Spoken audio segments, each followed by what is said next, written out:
Hello boys. When you're watching this video, I'll likely be at camp. Alright, 3.3 slopes. We're continuing our discussion about lines, and we're going to see what slopes are. Okay, so let's take a look at some lines we have. So we have a red line and a blue line. So when it comes to lines, every line, if we were to just pick it up and hold it, would be exactly the same thing. It's a straight path, and it goes infinitely into both directions. But at the same time, if we look at both these lines, there's something different about them. So what's different about these two lines? One, you might say, is that they're going in different directions. So one's increasing as we go left or right. The red one's increasing because as we count up on our X number line, it's also going up on our Y number line, if you can imagine that. It has an upward trend. And then if you take a look at our blue one, as we're going left or right on our X, we're decreasing in the Y direction. So that's one thing we can notice. We can notice that one's increasing, one's decreasing is what we call it. Another thing you can notice, and it's kind of hard to tell in this example because they're so similar, but if you imagine a mountain, one's a little bit steeper than the other. Our blue one is slightly more steeper than our red one is, if you can visualize that. So that steepness of a line, we call that the slope. So how do we want to know how we can measure the slope, because if it's different, there's got to be a way to measure it. Otherwise, what are we doing? Math is about measuring things sometimes. So what we do is we base it off the points we already have. So see on our red, we have some points already at the intersection of our grid. So we got points, points, points, points, points. So if we want to count the slope, we start at one point and we count to another point. How do we do that? So let's start with this point right here. Let's call this point 1, and let's go over here and let's go to this point, point 2. It doesn't matter what points you use. I'll explain that later, but let's just use these 2 points right now. So we want to count left or right. So what's our leftmost point? Point 1. And we want to count to our rightmost point. So slope, we do something called, we count using something called rise over run. Rise over run. Now rise is how much up we go to the next point, counting in our Y direction. And run is how much we're running left or right in our X direction. So let me show you what I mean. So if we're starting at this point, we want to count, we only want to count in the Y direction until we get to the same level as our other point. So if we're starting here, we count 1, 2, 3, 4. See how I'm counting the grid intersections? 1, 2, 3, 4. And then once I get to this one, I'm level with our point. So our rise for this is going to be 4. Rise for red is 4. Now, once we're there, we want to do the same thing. We want to count, but this time in the X direction, the run. So we counted 1, 2, 3, 4. Now we're here. Now we want to count how many over we need to go. We go 1, 2. So just like how we use a ruler, we don't start with the one we're on. We just count how many steps it takes. So 1, 2. 1, 2. And we're in the same X line as our second point. So our run is 2. Okay. So rise over run tells us what other time do we say over? We use it for fractions. So our rise is 4, our run is 2. We have a fraction. If we simplify that, 4 divided by 2, that gives us 2. And that tells us our slope is 2. Oops, that's a weird way to write slope. So for this red line, we have a slope of 2. Okay, let's count and find the slope for our blue line. So we want to do the same thing. We want to identify 2 points we want to count. So let's do this point here. Oh, that's not what I meant to do. Let's call this one point 1. And remember, we still have to count left or right. So in the X direction. So we want to pick one of these points down here next. So we'll go ahead and do this one right here, point 2. So let's count it. Let's start here. So we want to count how many over we go. 1, 2, and now see, we're in line with our point. Oh, I did it wrong already. We want to count rise first because we're doing rise over run. So rise, so we can't go up. So actually, we have to go down in this case, right? It's a little different. So even though it's called rise, we're going down. So if we're rising in the opposite direction, we're actually counting negative numbers. So instead of this being 1, this is -1, -2, -3, -4, -5, -6. And now we're level with our second point. So when we're going up, it's positive. When we're going down, it's negative. So 1, 2, 3, 4, 5, 6. But because we're going down, it's -6. So for our blue case, our rise is -6. And now from where we were, let's count how many over we have to go. 1, 2, over 2. So our run is 2. And now to calculate the slope, we do rise over run, which is -6 over 2. And if we simplify that, -6 divided by 2 gives us -3. So what's different about these two slopes? Well, this is a +2, this is a -3. Remember how before I said red is increasing because as we count left to right, it's going up? Well, we have a positive slope. And I said blue was decreasing as we're going left to right. We have a negative slope right here, -3. So that's one thing we can tell from our slope. We can tell whether it's increasing or decreasing.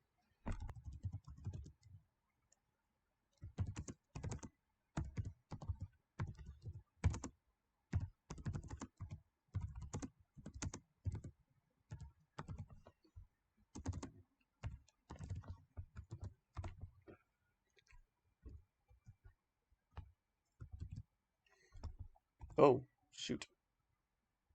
Oh, I guess you saw a little bit of that. Oh, so this is what happens. My P button on my computer pauses and plays. So when I just paused it and changed screens to type something, I hit the P button again and it started recording. Alright, that's a problem. I need to figure out how to fix that. Anyway, so we have a slope. So the sign tells us whether our line is increasing or decreasing. The other thing, the actual number part of our slope, tells us how much of a slope it actually is. So, so for example, if I have a mountain, how do I point it towards you? If I have a mountain like this, or let's start with a mountain like this, see how, I don't know how to hold this, everything's mirrored, and it's confusing!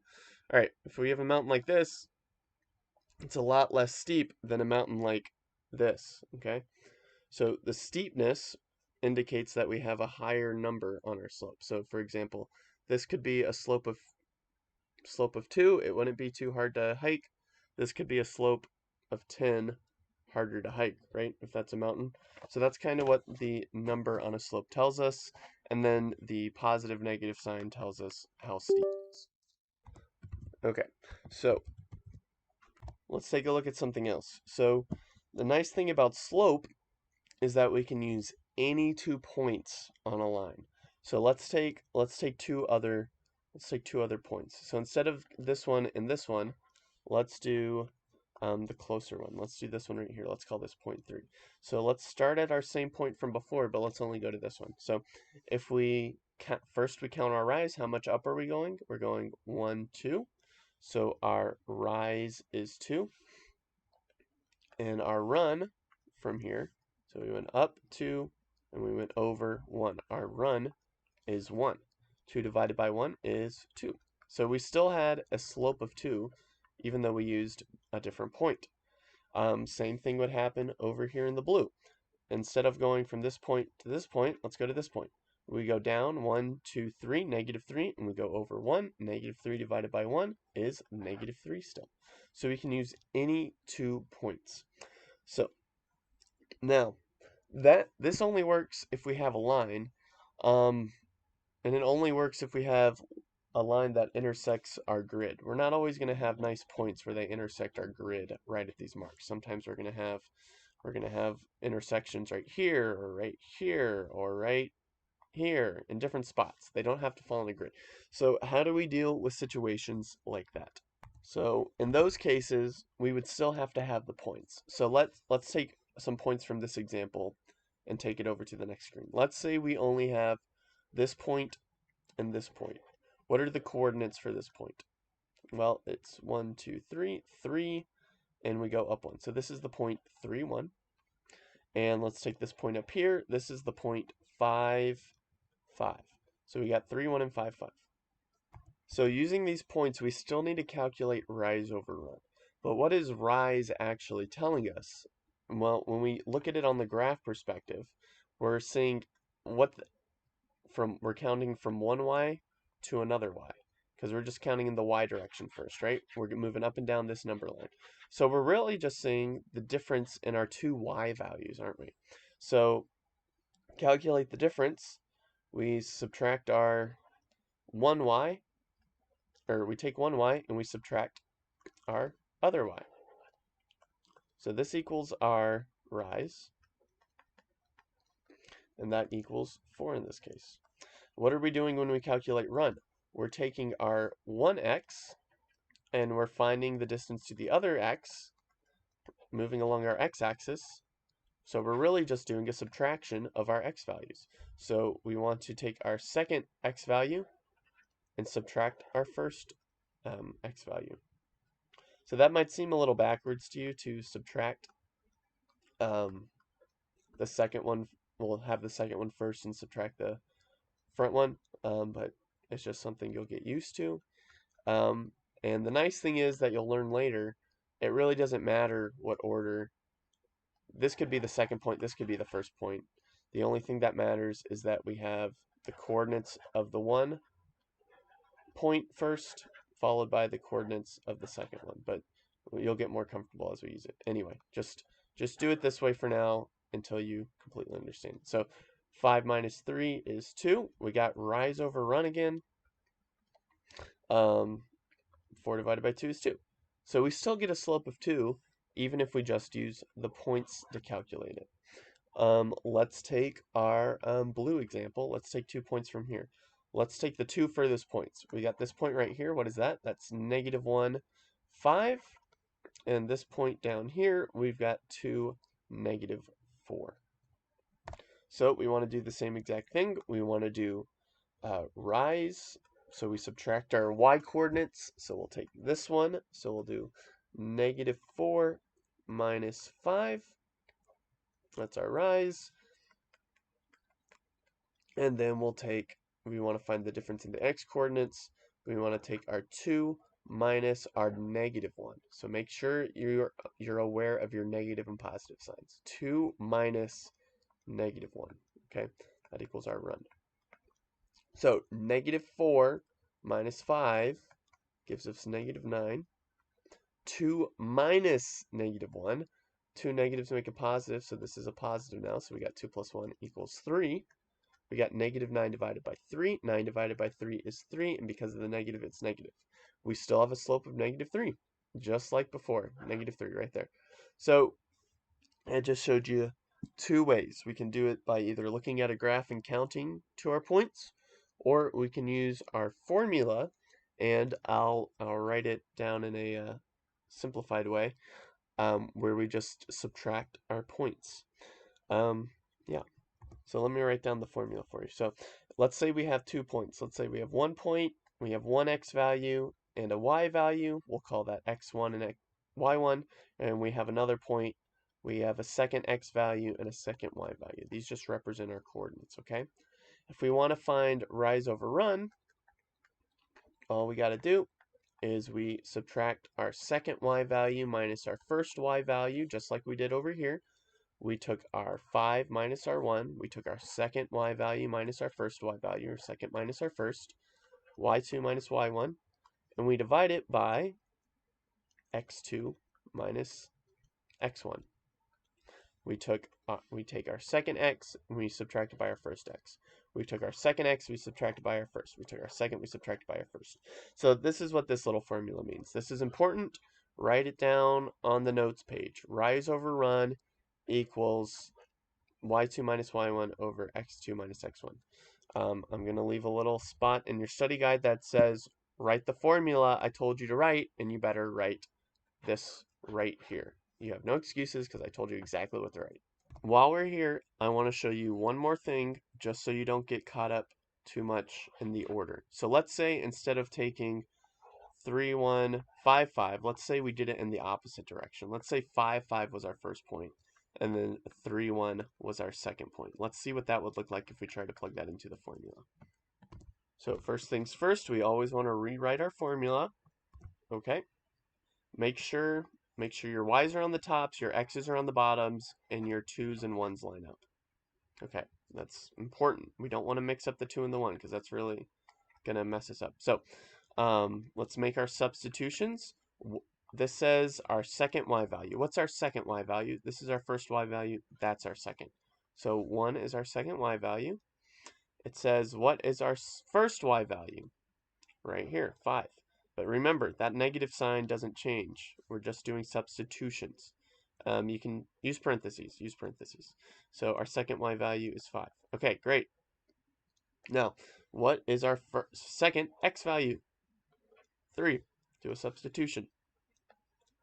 Negative sign doesn't change because we're substituting. What's our first x value? Another 5. All right. What is 1 minus 5? Negative 4. What is 3 minus 5? Negative 2. Oops. Oh no, we've got two negatives. We've got negative 4 divided by negative 2.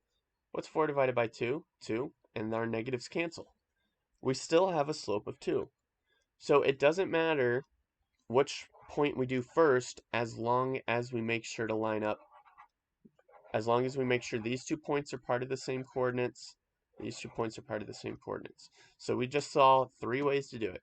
We can count it from one point to the other on the number line. We can take 2 points and plug it into our rise over run, or if we wanted to, it doesn't really matter what order we do the points in as long as we just keep them lined up correctly.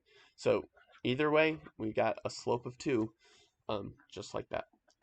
So important that you know how to keep this formula straight, because otherwise you'll get negatives where you don't need them, and you'll get random numbers sometimes too. So this is very important. That's why I had you write it down. Now, let's say we have a point and we have a slope and it says make a line, because you're going to get some problems like that.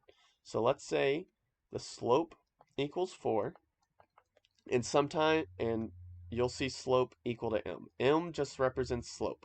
Slope and m are the same thing. M is our variable for slope whenever we need to make substitutions. So keep that in mind. That's a note. I'm putting it in the notes. Make sure you know what m is. So let's say they give us a slope. M is our variable for slope. And let's say they give us a point. Let's say they give us the point 0, 1. And it says draw the line. So I don't know. What do you do? Well, let's start with the point they gave us. 0, 1 goes right here. Now, actually, what do I want to do? I want to count by 2's. Okay, so remember in our first graph where we started at 1 point, we had 2 points, and to get the 1 point from the other, we counted how many up and over. So just like that, we're going to start with our point 0, 1 right here. And it's kind of in between lines, but that's fine because we have an imaginary line right there, because we're counting by 1's. And we want to do a slope of 4. So remember, a slope of 4 is equal to rise over run, which is equal to 4 over 1. Just like how our slope of 2 was the same as 2 over 1 before we divided, just like right here, it's a fraction before we divided. And just like over here, it was a fraction before we divided. It was a fraction before we divided, especially right here. 2 equals 2 over 1. So we're going to do the same thing with our slope of 4. We're going to set it up as rise over run. Just like when we use fractions in other places. If it's a whole number, we just put it over 1. So 4 means we're going up 4. So we go 1, 2, 3, 4. 1 means we go over 1. 1. So our next point goes right here. Wow. 4 over 1 means we go up 4. We go 1, 2, 3 off the screen, and we go over 1. There would have been one more over here. All right, so we got 2 points. 2 points are enough to draw a line. What if we wanted to do points down here? What do you think we're going to do? Well, let's take a look at this example right here. See how 2 was equal to a negative 4 over a negative 2, but that was the same as a positive 4 over positive 2? That means we can count both sides negative. So instead of 4 over 1, we could also think of it as negative 4 over negative 1. So instead of counting up, we could count down 4. 1, 2, 3, 4. And instead of counting right 1, we can count left 1. Negative 1 right there. Okay, we can do it one more time. We can go down 4. 1, 2, 3, 4. And instead of going right 1, we can go left 1. 1. Right. Wait, 1's right here.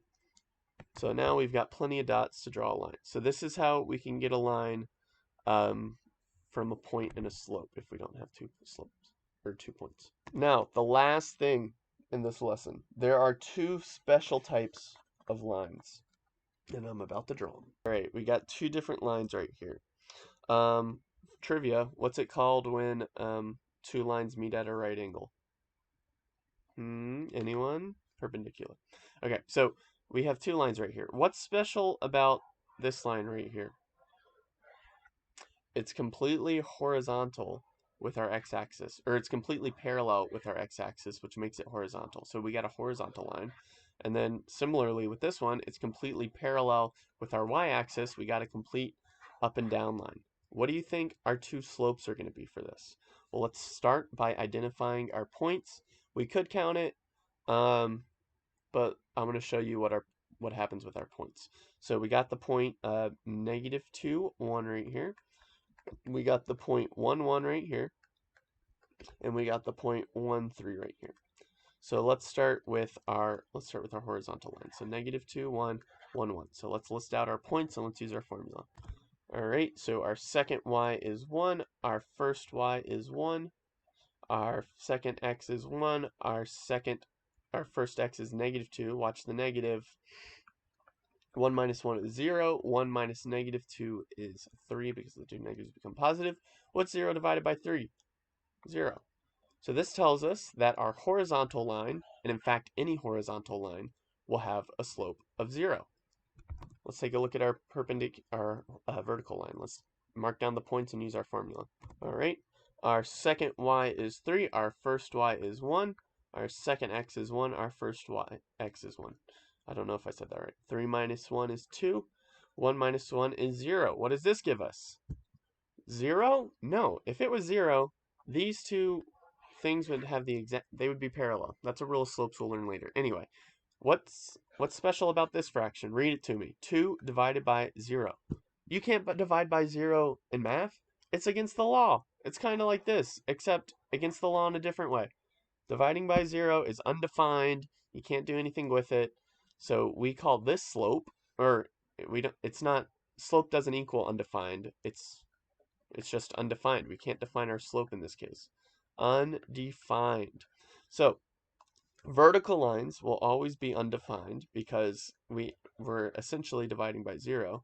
Horizontal lines will always have a slope of 0 because think of it. If this is a mountain, we're just walking straight on flat ground. There's no slope. There's no hiking involved. So these are 2 special cases. Horizontal, slope of 0. Vertical, undefined. This lesson went a little bit longer than I hoped it would, but it's still good stuff. It's important stuff for the things we're about to do. On page 104 at the top, there is a facts about slope box. I want you to write down, I want you to copy that word for word in your little lesson notes at the bottom, and I'll put a little spot for it because those are important things and I want you to have those on hand.